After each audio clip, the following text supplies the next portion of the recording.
Yaadannoon qulqullootaa bara baraan ni jiraata. Maqaa Abbaa, kan Ilmaa, kan Hafuura Qulqulluu sadan Waaqayyo tokko. Ameen. Maqaa Abbaa, kan Ilmaa, kan Hafuura Qulqulluu sadan Waaqayyo tokko. Ameen. Maqaa Abbaa, kan Ilmaa, kan Hafuura Qulqulluu sadan Waaqayyo tokko. Ameen. Kabajamoo Abbaa keenyaa Sooraa Galataa lubaa mana kiristaanaa Fayyisaa Addunyaa luba Saamu'eel akkasumas obboloonni koo daaqunoon abbootiin gurguddoon haadholiin akkasumas dargaggoon ijoollee xixiqqoon oobdii Waaqayyoo iddoo fayyinaa iddoo kabajaa iddoo ulfinaa kanatti kan argamtan maatiin Waaqayyoo akkam bultanii akkam yoo nageessanii akkam tutturtanii.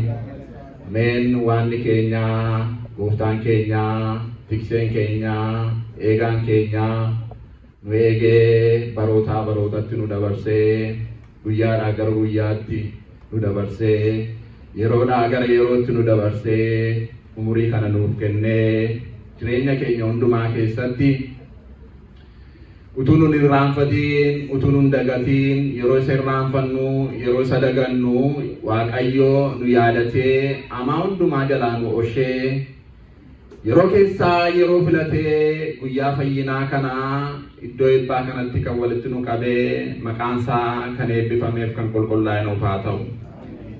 Egaa saba mana kiristaanaa Ortodoksii bukkeetti maqaan gooftaa keenyaa fayyisaan keenya Yesuus Kiristoos yeroo ka'u maqaan haadha keenyaa dubaroo Maariyaamii yeroo hundumaa kan biraa namne haati cubbamootaa haati qulqullootaa giiftiin keenyaa haati fayyisaa keenyaa Yesuus Kiristoos isheefis ulfinni kabajni isheef haa ta'u.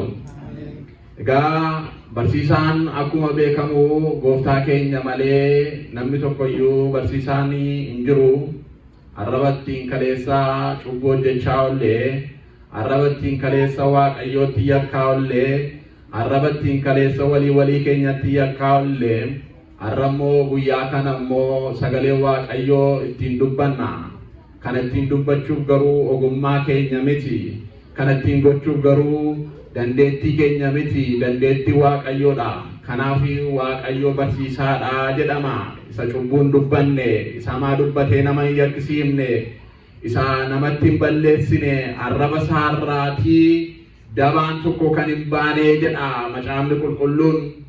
Kanaaf inni barsiisaa ta'e garuu Waaqayyo nuuma warra cubbamoota kana filata. Nuuma warra Waaqayyoon gaddisiisu kanatti Waaqayyo gara laafessa waan ta'eedhaaf nuun qodaa nu godhata. Saba isaa akka barsiifnuudhaaf, sagalee isaa akka dubbannuudhaaf, dubbii sagalee isaatii biyya lafaa kana keessatti deemnee uummata isaa akka barsiifnuudhaaf akka bartoota isaa 12 biyya lafaa keessaa filatee nu filatee Waaqayyo sagalee isaa irratti dubbata. Maqaan Waaqayyo kan kabajame nuuf haa ta'u.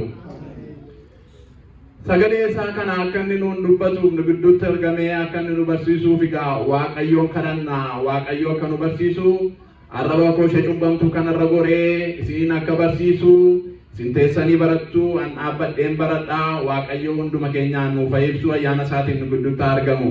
Akka ayyama Waaqayyootti guyyaarraa macaafa fakkeenyaa boqonnaa 10 lakkoofsa 7 gubbaarraatii yaadannoon qulqullootaa bara baraan ni jiraata isa jedhu kana yeroo qabnu keessatti gabaabsinee waliin baranna. Yeroon kun akkuma beekamu yeroo filsataa yookiin filsataa isa jennuudha. Sababa kanarraan kaanee mata duree barnoota keenyaa waliin maa inni filsataan kan jedhu waliin ilaalla. Sababa Waaqayyoo jechi filsataa jedhamu kuni afaan Giriikii yeroo ta'u innis hiikaan isaa kan dhokatee kan itti mul'atu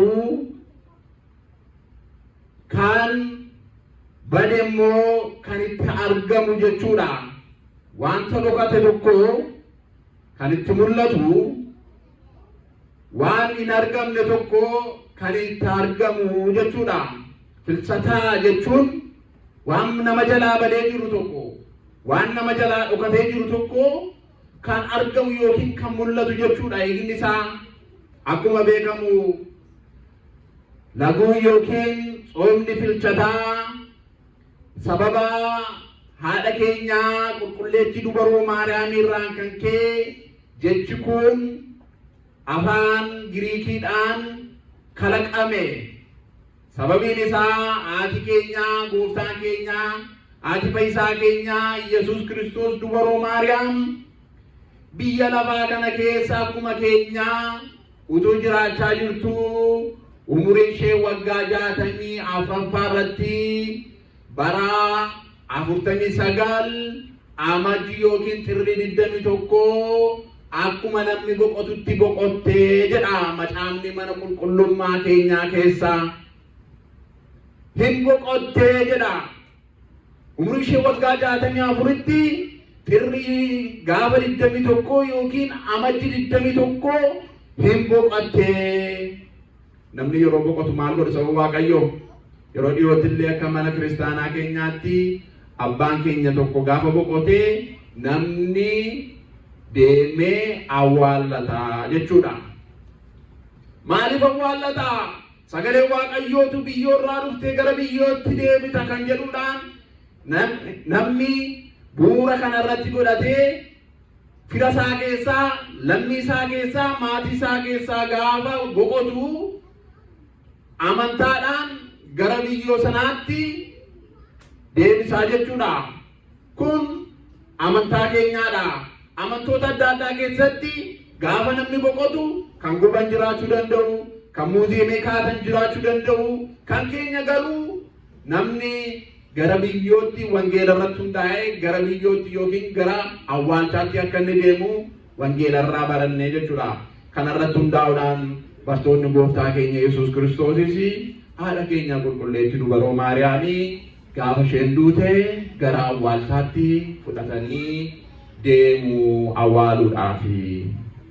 Yeroo kana warri Yihuudootaa haadha Waaqayyoo ilaalcha gaarii kan hin qabne, dhiirti keenya dubaroo Maariyaamiin kan hin jaallanne, reeffa ishee irratti illee naafuudhaanii reeffi ishee akka inni hin awwaalamneedhaafi bartoota gooftaa keenya Yesuus Kiristoos irratti lola bananii jedha. Ilaala sababa Waaqayyoo jira har'as haadha Waaqayyoo kan hin jaallanne, haadha gooftaa keenya Yesuus Kiristoos kan hin jaallanne, kan ishee irratti kaka'anii, kan ishee irratti dubbii bananii, saba kiristaanaa ishee jaallatanii kabajanii haadha Waaqayyooti jedhan irratti hamaa kan yaadan har'allee jiru. Raajota yeroo sanarraa hafan har'allee jiru sababa Waaqayyoo. Ilaala namni boqotee fooniin gaafa lubbuu isaarraa adda ba'u kabajaan awwaalamuun ulfina kanaa Waaqayyootu kenne nama miti. Bartoonni gooftaa keenya Yesuus Kiristoosis reeffa ishee irratti gaanni lolli banamu akka nama foonii tokkotti hin aaranii dubbii keessas galanii lola keessas galanii jedha macaafni kun. Reeffa ishee lafa ga'anii lola sanaa warra Yihuudootaa wajjin itti fufanii jedha sababa Waaqayyoo. Akkamitti ta'a jedhanii kabajaan awwaalamuu qabdi, ulfinaan awwaalamuu qabdi jedhanii haadha gooftaa keenya Yesuus Kiristoos hanga humna isaanii, hanga dandeettii isaanii warra Yihuudootaa wajjin lola walitti banuu jalqaban reeffa ishee lafa kaa'anii. Yeroo kana Waaqayyo waaqarraa haadha isaa giiftii keenya dubaroo Maariyaamiin ni ilaala ture jedha. Kanaaf maal gochuu qaba gooftaan keenya Yesuus Kiristoos? Yeroo rakkinaatti warra nama qaqqaban, yeroo gidiraatti warra nama qaqqaban, ergamoota isaa akkuma macaafa qulqulluu irratti jedhee gara haadha isaa Maariyaamii ergamoota isaa ergee haadha isaa kanaa gara samiitti wal fudhatee jedha. Maqaan Waaqayyoo kan galateeffamee kan kabajame nuuf haa ta'u. Ilaala yeroo rakkinaatti warra Waaqayyoon kabaju, warra Waaqayyoon sodaatu, sagalee Waaqayyoo keessa jiraatu yeroo rakkinaatti Waaqayyo ergamoota isaa nu erga. Haadha isaa Maariyaamiinis guyyaa sana ergee bartoonni gooftaa keenya Yesuus Kiristoos yeroo isaan lola kanarra jiranii reeffa ishee kanaa gara siimee irratti fudhatee jedha. Waaqayyo wanta dadhabamu hin jiru sababa Waaqayyo. Ergamoota Waaqayyootiin reeffi haadha keenya qulqulleettii Maariyaam gara samiitti fudhatamtee muka jireenyaa jala kaa'amtee jedha. Yeroo kana bartoonni gooftaa keenya Yesuus Kiristoos kan isaan qabatanii jiran lola malee waa'ee reeffa haadha keenya qulqulleettii dubaroo Maariyaam miti sababa Waaqayyo. Lola sana raawwatanii gaafa reeffa ishee kana ilaalan reeffi ishee kun hin jiru sababa Waaqayyo. Gaafa reeffi ishee kun ol fudhatamu akkuma Filiphos duumessarra taa'ee Yohaannis abbaa wangeela barsiisee fi deebi'u Saamiir duumessa keessatti argee ture sababa Waaqayyo. Waaqayyotti agarsiisee ture. Maaliif akka keenyarraa bartoonni gooftaa keenyaa, raajonni gooftaa keenyaa yeroo wangeela barsiisanii deebi'an duumessa kana qilleensa kana ajajanii geejjiba isaanii godhatanii ittiin deddeebi'u, samiirra ittiin deemu. Yeroo kana duumessa keessatti argee ture. Bartoonni gooftaa keenya Kiristoos erga lolaa kana fixanii reeffa haadha keenyaa dhabanii maal gochuu qabu sababa Waaqayyo? Kan jalqaban reeffa haadha keenyaa awwaallachuuf amma xumuranii yeroo as deebi'an reeffi haati keenya qulqulleettii dubaroo Maariyaamii hin jiru. Yeroo kanaadhaaf filchataan kan inni dhufe sababa Waaqayyo.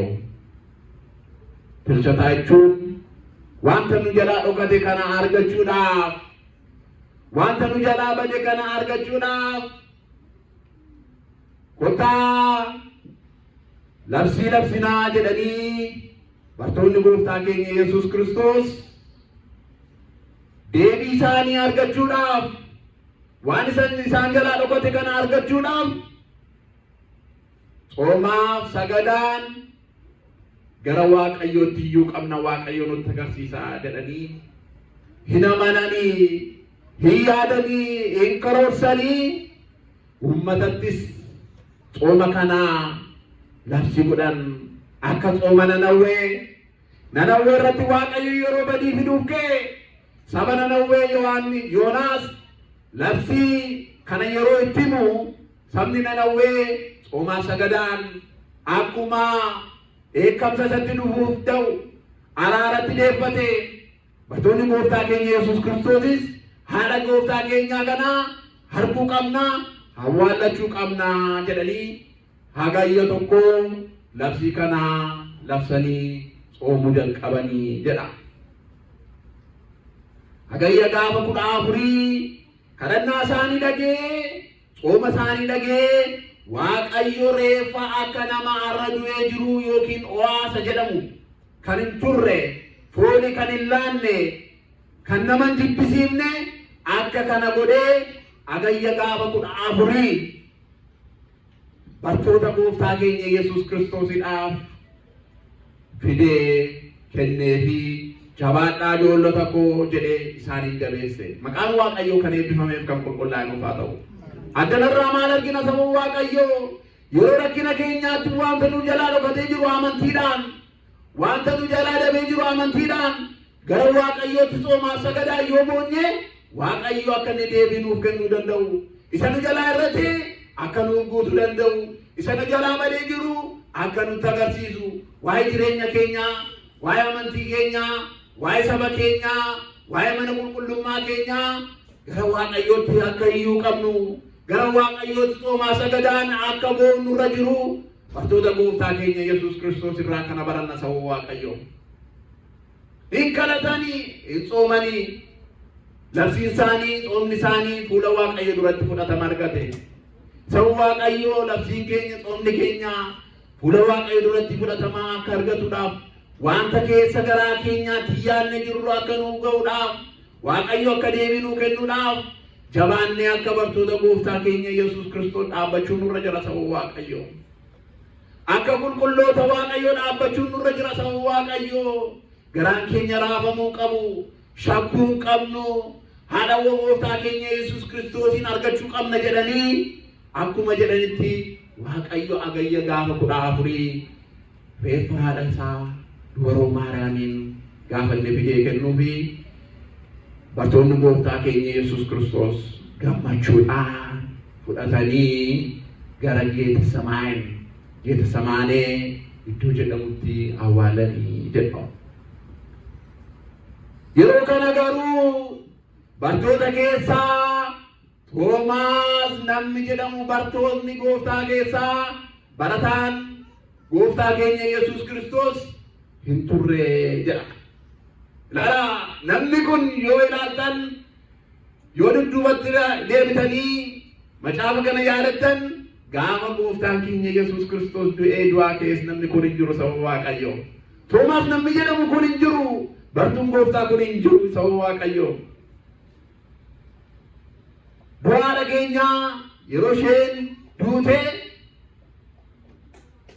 yeroo isheen awwaalamtee hin jiru namni kun. Hin argine, hin dhageenye, garuu haadha gooftaa keenya Yesuus Kiristoos beeka ture. Du'aa dhageenyaa gooftaa keenya Yesuus Kiristoos utuu hin argin, utuu hin dhagayin yeroo isheen ol baatee duumessa irratti hagayya gaafa 16 isheen ol ba'aa jirtu, innis akkuma Yohaannis abbaa wangeelaa jedhamu kana duumessaan utuu wangeela barsiisee galaa jiru duumessa keessatti haati gooftaa keenya Yesuus Kiristoos wajjin wal arganii jedha. Haati gooftaa keenya gifti keenya dubaroo Maariyaam waan ta'ee jalqabaati hanga xumuraatti Toomaas kanatti himte. Waan bartoonni gooftaa keenya keessa turanii itti himte. Akkamitti akka isaan awwaalanii itti himte. Waan hunduma isaa jalqabaa hanga dhumaatti itti himte.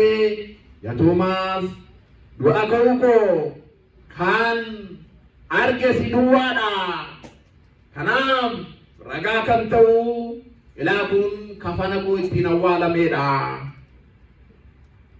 Ragaa kana dhaqee bartoota kanatti agarsiisii akka amanan godhi jetteen.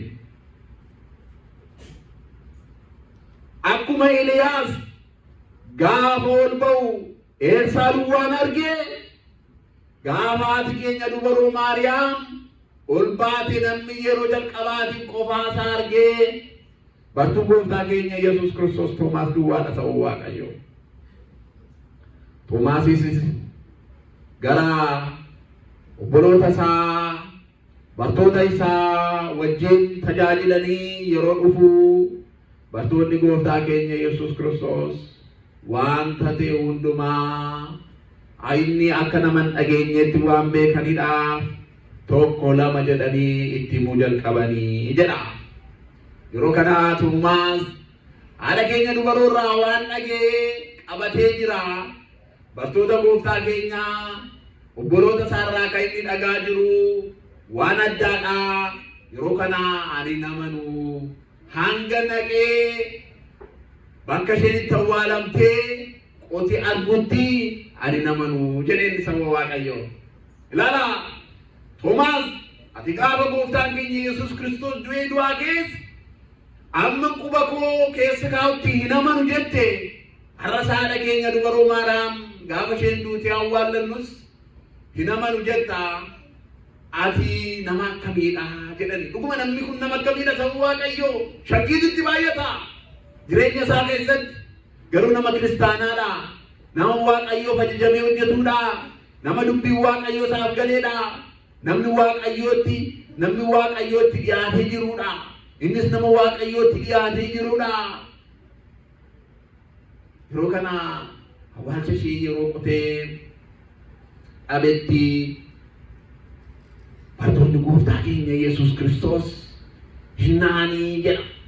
Laalaa isaan awwaallanneerraa akkasitti duutee akkasitti ta'ee dubbii kana keessa dabarree akkasitti tsoomnee akkasitti Waaqayyo nuu kennee haadha keenya awwaallanneerraa jedhanii waan dhugaatti himan.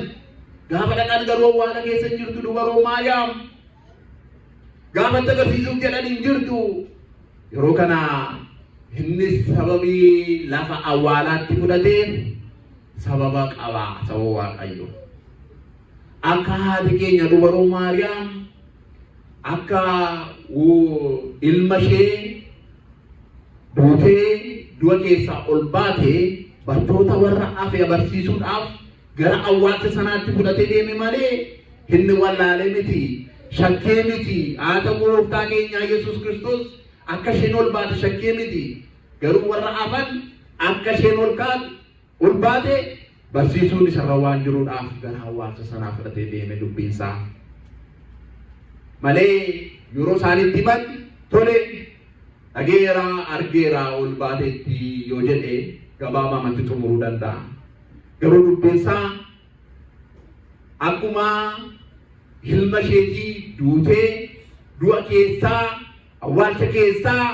ol baateetti jedhee raggaasisuudhaaf warra deemanii biyya lafaa kana barsiisan bartoota isaa kanaa amansiisuudhaaf gara awwaalcha sanaatti fudhatee deeme sababa waaqayyo yeroo kana bartoonni yeroo dhaban hinnaanii hin gaddanii jedha yeroo sana deebiinsaa maal ture hinnayinaa hin gaddinaa isheenoo ol baateetti jedheen maqaan waaqayyoo kana eebbifameef kan qulqullaa'e nuuf haa ta'u isa kanarratti faarsaa 45 lakkoofsa 9 gubbaarratti mootittiin wayyaa warqee kuulamtee uffata teessoo mootichaa gara mirgaa dhaabbattee jirti jedha wangeelli inni kan biraan faarsaa 132 lakkoofsa 8 gubbaarratti yaa waaqayyoo mallattoo humna keetii gara mana bidiruu kakuu keetiitti wajjin gara iddoo boqonnaa keetiitti gara mana qulqullummaa keetiitti ol galii jechi kun lamaan wangeelli kun lamaan haati waaqayyoo gooftaa keenya Yesuus Kiristoos duutee du'a keessaa akka gara mirga ilma isheetitti ol baate wangeela keessaa kan nu caqase jirudha wangeela kana utuu dhagaanii akka naman dhageenye haati waaqayyoo dhuguma akka keenya namaadha duuteetti achumaan haftee warra jedhaniidhaaf akka ragaa ta'uuttiidha sababa waaqayyoo nuti beenna sababa waaqayyoo haati gooftaa keenya Yesuus Kiristoos duutee akka isheen du'a mo'attee gara ilma isheetitti ol baate ulfinaan kabajaan akka isheen ol baate macaafni qulqulluun isin dubbata macaafa mana qulqullummaa keenyaa duwwaa otoo hin taane macaafni qulqulluun yookiin baayibil kan nuun jedhu mootittiin eenyudha haadha keenya dubaroo qulqulleetti Maariyaamidha bidiruun kakuu haaraan kan jedhamtu kun eenyudha haadha keenya qulqulleetti dubaroo Maariyaamidha akka isheen mirga ilma isheetii teessee jirtu akka isheen ol baate kan ragaa nuu ta'udha kanaan Toomaas anituuni barsiisee galaa jiru haati keenya qulqulleetti Maariyaamiin duumessa keessatti na agartee waan ta'e hundumaa natti himteetti kanaaf isheen du'a mo'attee ol baateetti hinnayinaa jabaadhaa jedhee obboloota isaa bartoota akka isaaniitti itti hime yeroo kana bartoonni gooftaa keenya Yesuus Kiristoos akka Toomaas illee shakkinee waan beekaniidhaaf waan amananiidhaaf dhugaadha jedhanii fudhatanii dhugummaa kana qabatanii adeemanii sababa waaqayyoo garuu maaltu isaan hafe bartoonni gooftaa keenya akkuma jalqaba kaanne waan tokko yeroo jalaa badu arguudhaaf kan isaan ittiin deemanii xoomaaf sagada sababa waaqayyoo ammis haati gooftaa keenya Yesuus Kiristoos akkuma nu jalaa baddennaan xoomaa sagadaan argine awwaallanne yeroo isheen ol baatu arguu qabnaa jedhanii yeroo lammaffaadhaaf subaayii yookiin laguu jalqaban maal arguudhaaf haadha gooftaa keenya Yesuus Kiristoos akka isheen itti ol baate arguudhaaf yeroo kana waaqayyo ammesii kadhannaa isaanii xooma isaanii laguu isaanii dhagee jedha maqaan waaqayyoo kana eebbifameef kan qulqullaa'e nuuf haa ta'u dabalee waaqayyoo kadhannaa keenyaaf xooma keenyaaf waaqayyoo kadhannaa keenya hundumaatiif gurra isaa gara keenyaa ta'ee akka nu dhaga'uuf eeyyama isaa nuuf haa ta'u kun firii amantiidha sababa Waaqayyo waan kadhanne tokko Waaqayyo gaafa nu dhaga'u gammachuu guddaa qabnaa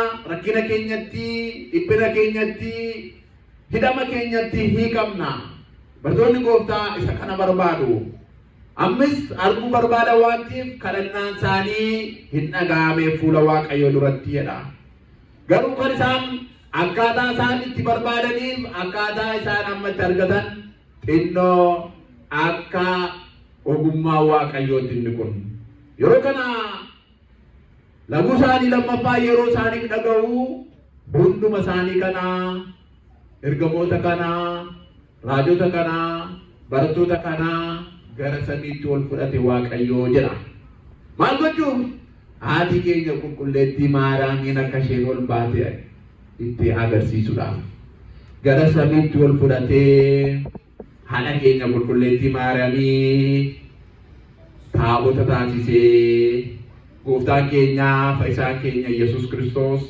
luba of taasisee Istifaanos immoo daaquniidha daaqunii godhee mana qulqullummaa ishee samii keessatti qiddaasee qaddasee isaaniin immoo qiddaasee sanarratti akka hirmaatan godhee fooniif dhiiga gooftaa keenyaa kenneefi haadha waaqa keenyaa akka isheen ol baatee bartoota 12 kanatti agarsiisee jedha seenaa mana kiristaanaa macaafa mana kiristaanaa keenyaa akkasitti yeroo lammaffaadhaaf xooma filchataa yookiin laguu kanaa jalqabaatii hanga xumuraatti bartoonni gooftaa keenyaa Yesuus Kiristoos akka ittiin deebii argatanii jedha. Kanaaf sababa Waaqayyoo kanarraa maal barannaa? Maal arginaa? Maal nu gargaaraa? Maaliif xoomnaa kan jedhu gabaabsinee daqiiqaa tokko lama keessatti maaliif filchataan kun xoomii filchataan kun maal nu yaadachiisaa jennee ilaalla sababa Waaqayyoo.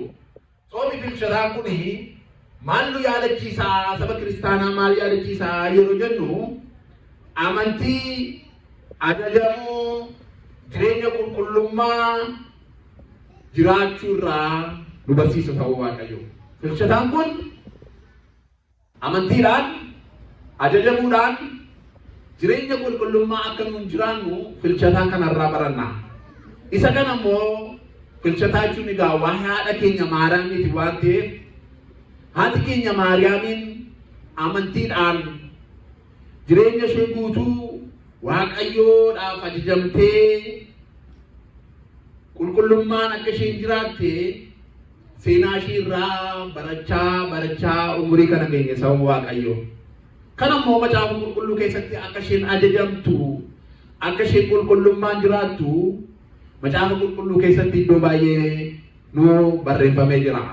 Fakkeenyaaf wangeela Luqaas boqonnaa 1 lakkoofsa 38 gubbaarraatii ergamaan Waaqayyoo sagalee Waaqayyoo gaafa dhufee haadha keenya dubaroo Maariyaamii kanatti himu kan isheen jette kunoo ani garbittii gooftaa kootii akkuma dubbii keetii anaaf ta'u jette. Kanarraa waan ergamaan Waaqayyootti himu amantiidhaan tokko akka isheen fudhatte inni lammaffaan ergamaa Waaqayyoof akkuma isheen ajajamtee sagalee Waaqayyoo yeroo inni fideetti himu jireenya qulqullummaa dhageessee akka isheen dubartoota baay'ee keessaa filatamte macaafa kanarraa yookiin xooma filchataa kana keessatti sirriitti akka isheetti yoo jiraanne akka isheetti yoo deddeebine sagalee Waaqayyoo dhageenye jireenya qulqullummaa yoo jiraanne eebbi haadha keenya qulqulleettii Maariyaamii nurra bulaa. Haadha isaa qulqulleettii Maariyaamiif jedhee Waaqayyoo akkuma isheen waadaa galee ani nama maqaa keetiin na kadhate nama maqaa keetiin na waammate ani kadhannaa isaa nan dhagaa ani isa nan fayyisaa jedhee haadha keenya qulqulleettii Maariyaamiif akkuma waadaa galee nuunis maqaa isheetiin gaafa Waaqa keenya kadhannu maqaa isheetiin gaafa uumaa keenya waammannu Waaqayyoo akka nu dhaga'u qabu amannee beennee akkasitti jiraachuun nurra jira sababa Waaqayyoo. malee haadha keenya dubaroo Maariyaamiin nu kadhadhu jenna malee ilma isheetti kadhannaa keenya nu dhiyeessi jenna malee Waaqa jenneetti waaqeffanna miti. Yeroo baay'ee baranne kana sababa Waaqayyo haadha duuti keenya dubaroo Maariyaamiitiin nuun eebba argannaa karaa isheetiin dhiifama argannaa araara ilma ishee argannaa. Kanaaf akka isheetti amantiidhaan akka isheetti qajeelummaadhaan Waaqayyo wajjin jiraachuun nurra jira. Kana irraa barannaa. Inni lammaffaan haadha keenya qulqulleettiin Maariyaamiin yaadannoo ishee kanaan jiraachuun nuuf eebba sababa Waaqayyo. Yaadannoon qulqullootaa maal jedha? Bara baraan ni jiraataa jedha wangeelli. Yaadannoo ishee kana bara baraan isa jiraatu kana yoo itti jiraanne Waaqayyo yaadannoo ishee kanaatiin nu qulqulleessaa cubbuu keenyatti nu dhiqa. Kanaaf yaadannoon qulqullootaa jechuun qulqulloota keessatti hojii Waaqayyo mul'ate yaadannaa amantii jireenya isaanii irraa barannaa jedha.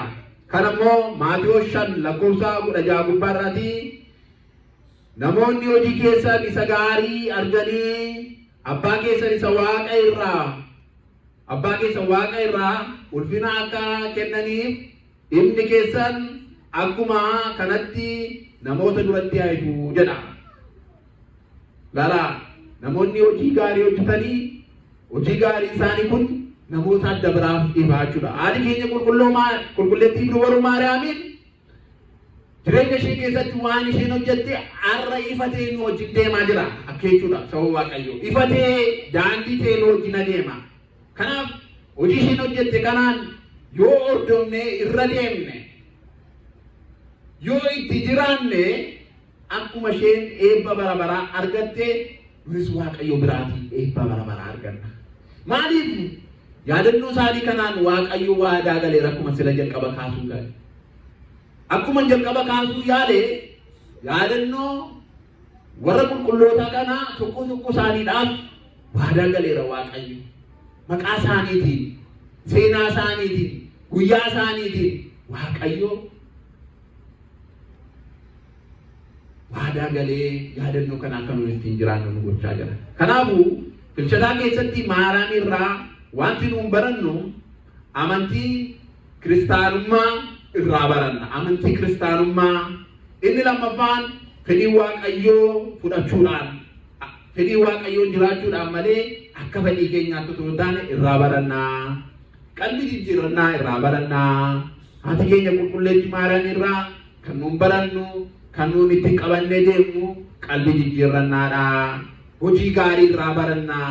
Hojii gaarii kan Waaqayyootti tolu, kan namatti tolu, kan eebba namaaf kennisiisu, kan gammachuu namaaf kennisiisu, kan Waaqayyoo akka inni deebii keenya nuuf deebisu hojii gaarii irraa barannaa. Gad of qabummaa ishee irraa barannaa. Tu'aadha Waaqayyoo taatee jirtu, uumaa keenya wantu isheen nu deessee jirtu gad of qabummaa ishee irraa barannaa.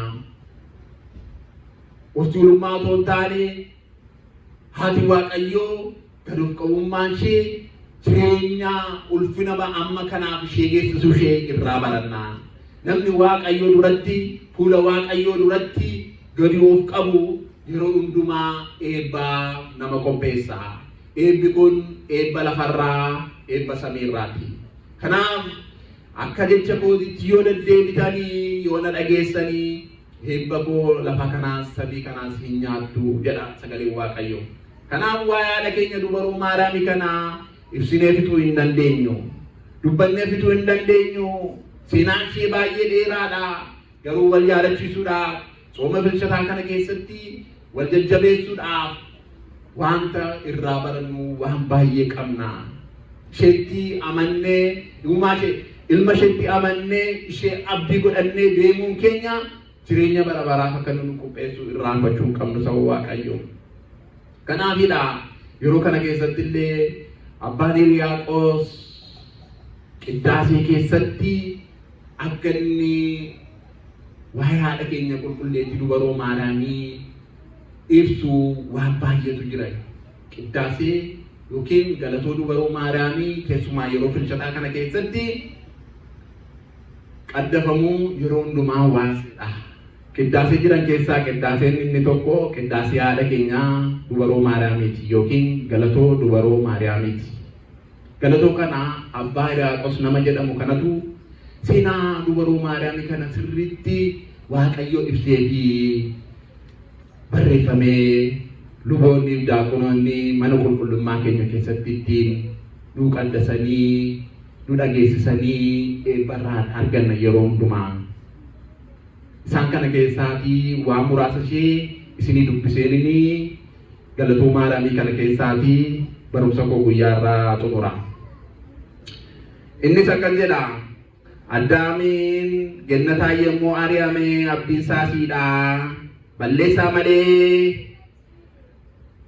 malee kan ajjeefame gara laafummaan Abeel siidha. Arjummaan seeneet hojiin Henookis bishaan badiisaa irraa kan ittiin fayyee dooniin Noohii eebbaaf carraan Seem siidha. Keessummummaan Abrahaam urgaan Yisihaaq riqaan Yaaqoob siidha. Yoosefiin kan tasgabbeessu siidha. Xillaatii Musee Phaaxos kan jedhamtu biqiltuun Siinaa siidha. Uffata luboon Aroonii kan irraa kan turte dabalees biqiltee daraartee uleen naqattee siidha. Ragaan siidaa Iyyaasuu Samaar yookiin rifeensoolaa Geediyoon mudaayinaa urgooftuu gaanfa zayitii Saamu'eel siidha. Iddeessee ittiin dhaabbattee saragallaan Amidaabis maseeqoon Daawit gonfoon Solomoon siidha. Biqiltuun daangeffamtee boolli bishaanii cufamte siidha. Leemmatiin warqee Iliyaas gaaniin Elsaayi siidha. Isaayaasis ulfaa'ummaa yookiin garaatti baachuu durbummaa wajjin kan siif dubbatee siidha. Daani'eel wal quunnamtii malee du'aa kan siif dubbatee siidha. Faaraan kan jedhamtu tulluun Hinbaaqoom karaa baatiin kan argamte karri Hisqeel cufamee argine. Karri baa Hisqeel seera tumiinsa Beeteliyeem siidha. Lafti Efraataa kan jedhamtu siidha. Mukni jireenyaa Silodoosiin Madaanoo'aamiin kan fayyistu gammachuun Zakkaariyaas qalamni qulqulluun Mikiyaas siidha. Yaa dubaroo fakkeenya raajotaa simboo duuka bootaa aatii obbolootaa wareegamtootaa siidha. Ergamoota balbalaa halkanii fi guyyaa ishee irratti kan ishee fi kadhatan abdiin dargaggootaa, abdiin dubartootaa, abdiin moloksotaa siidha. Jecha kana kan dubbatee abbaa Hiriyaaqosiidha qiddaasee keessatti baay'ee namatti tola. Yeroo luboonni nu dubbisan hin dhageenya baay'ee natti toleenaan hin fudhadhe. Waa'ee haadha keenya dubaroo Maariyaamii eenyu akka isheen taate jecha babbareedaadhaan yoo inni illee gaarii godhe isinii dubbisuu baate yeroo baay'ee qiddaasee keessatti dhagaa guddanne. Kanaaf Waaqa nu barsiisee, Waaqa nu gorsee maqaa Abbaa, Ilmaa, Hafuura Qulqulluu galannaa ta'u waan dhaggeeffattaniif galatoomaa.